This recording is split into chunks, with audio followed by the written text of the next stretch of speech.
Hello நண்பர்களே, welcome to mix media. இன்றைக்கி நம்ம காரசாரமான பெப்பர் நல்லா தூக்கலாக போட்ட சிக்கன் பெப்பர் சூப் தான் பார்க்க போகிறோம். இந்த ரெசிபி ட்ரெடிஷ்னலாக பாட்டி எப்படி செஞ்சு கொடுப்பாங்களோ அந்த மாதிரியான ஒன் பார்ட் ரெசிபி தாங்க. இந்த ரெசிபிக்காக நம்ம எக்ஸ்ட்ராவாக நிறைய ஐட்டம்ஸ் எதுவும் இல்லாமல் குயிக்காக செய்யக்கூடியது தான். ஸோ இந்த ரெசிபி செய்யறதுக்காக ஃபர்ஸ்ட் நம்ம ஒரு பேன் எடுத்துப்போம்.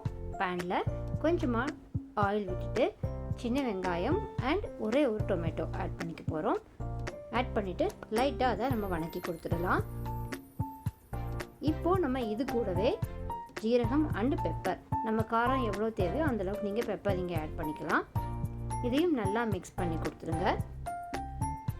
இதே எல்லாமே ஓரளவுக்கு மிக்ஸ் பண்ணி வந்ததுக்கு அப்புறமா நம்ம ஒரு கைப்பிடி அளவு கருகாப்பில் இலையை ஆட் பண்ணிக்கலாம்.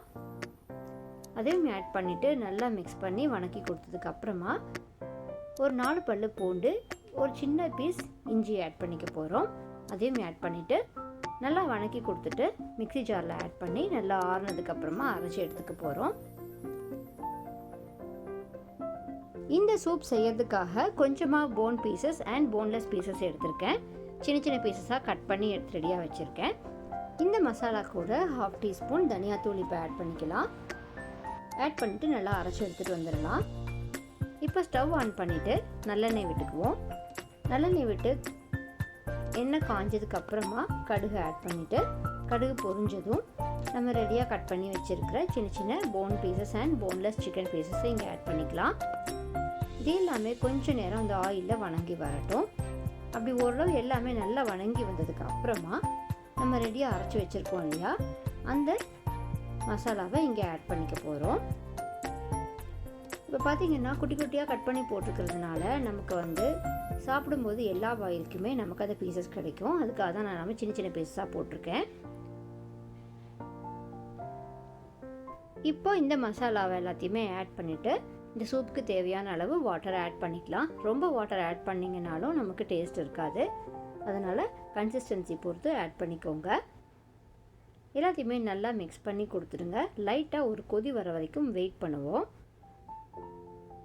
இந்த ஸ்டேஜில் நமக்கு தேவையான அளவு சால்ட் ஆட் பண்ணிக்கலாம். அடுத்ததாக நம்ம கொஞ்சமாக சில்லி பவுடர் அண்ட் மஞ்சள் தூள் ஆட் பண்ணிவிட்டு கொதிக்க விட்டுட்டு அப்புறமா லிட் போட்டு க்ளோஸ் பண்ணிக்கலாம்.